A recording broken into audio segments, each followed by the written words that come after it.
They say that when you hear a knock at your door late at night, it's never good news. But in Abilene, Texas, there's a legend that makes that knock far more terrifying. It's the story of the black-eyed children.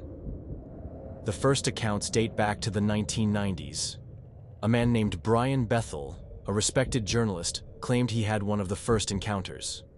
Late one night, he was sitting in his car in a movie theater parking lot. The lot was quiet, lit only by dim yellow lamps, when two young boys walked up to his window. They were pale, around 12 or 13 years old, dressed in hoodies. Nothing unusual at first, until Brian really looked at them. Their eyes, completely black, no white, no iris, just endless pools of darkness. The boys spoke calmly, politely even. They asked him for a ride home, said they'd left their money inside the theater and needed to grab it. Something about their tone felt wrong, too rehearsed, too smooth. Brian's gut screamed at him to drive away. And when one of the children leaned close and whispered, "We can't come in unless you let us," Brian floored it out of the lot. When he looked back in the mirror, the boys had vanished. That was just the beginning. Since then, sightings have spread across Texas and beyond. The pattern is always the same. Two children, sometimes a boy and a girl, sometimes more than two. They appear at night, usually around isolated homes, empty parking lots, or lonely roads.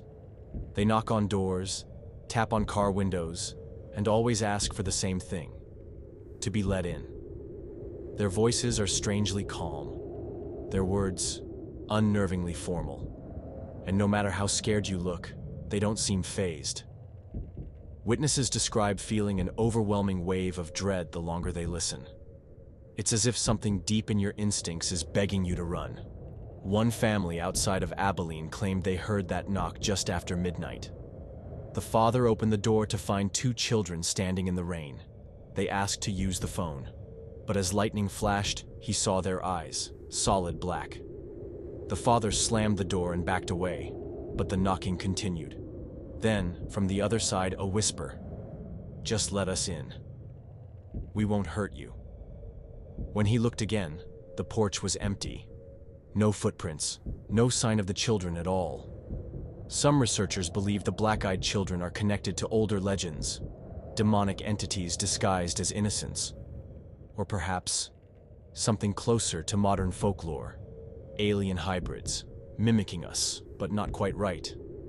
What makes the legend even stranger is that witnesses often report bizarre side effects afterward: electrical interference, sudden illness, nightmares that don't fade, as if the encounter leaves something behind.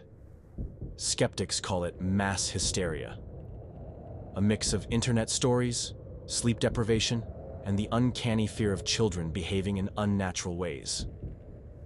But then, how do you explain the reports that come from across the world, all describing the same thing? Small figures in the night, polite voices asking for entry, and those eyes, pitch black, empty. So here's the warning. If you ever hear a knock at your door late at night and find two children waiting there, do not let them in. Because once they cross your threshold, the legend says you'll never be the same. That is the legend of the black-eyed children of Texas. And maybe they're still out there, waiting for someone who's willing to open the door.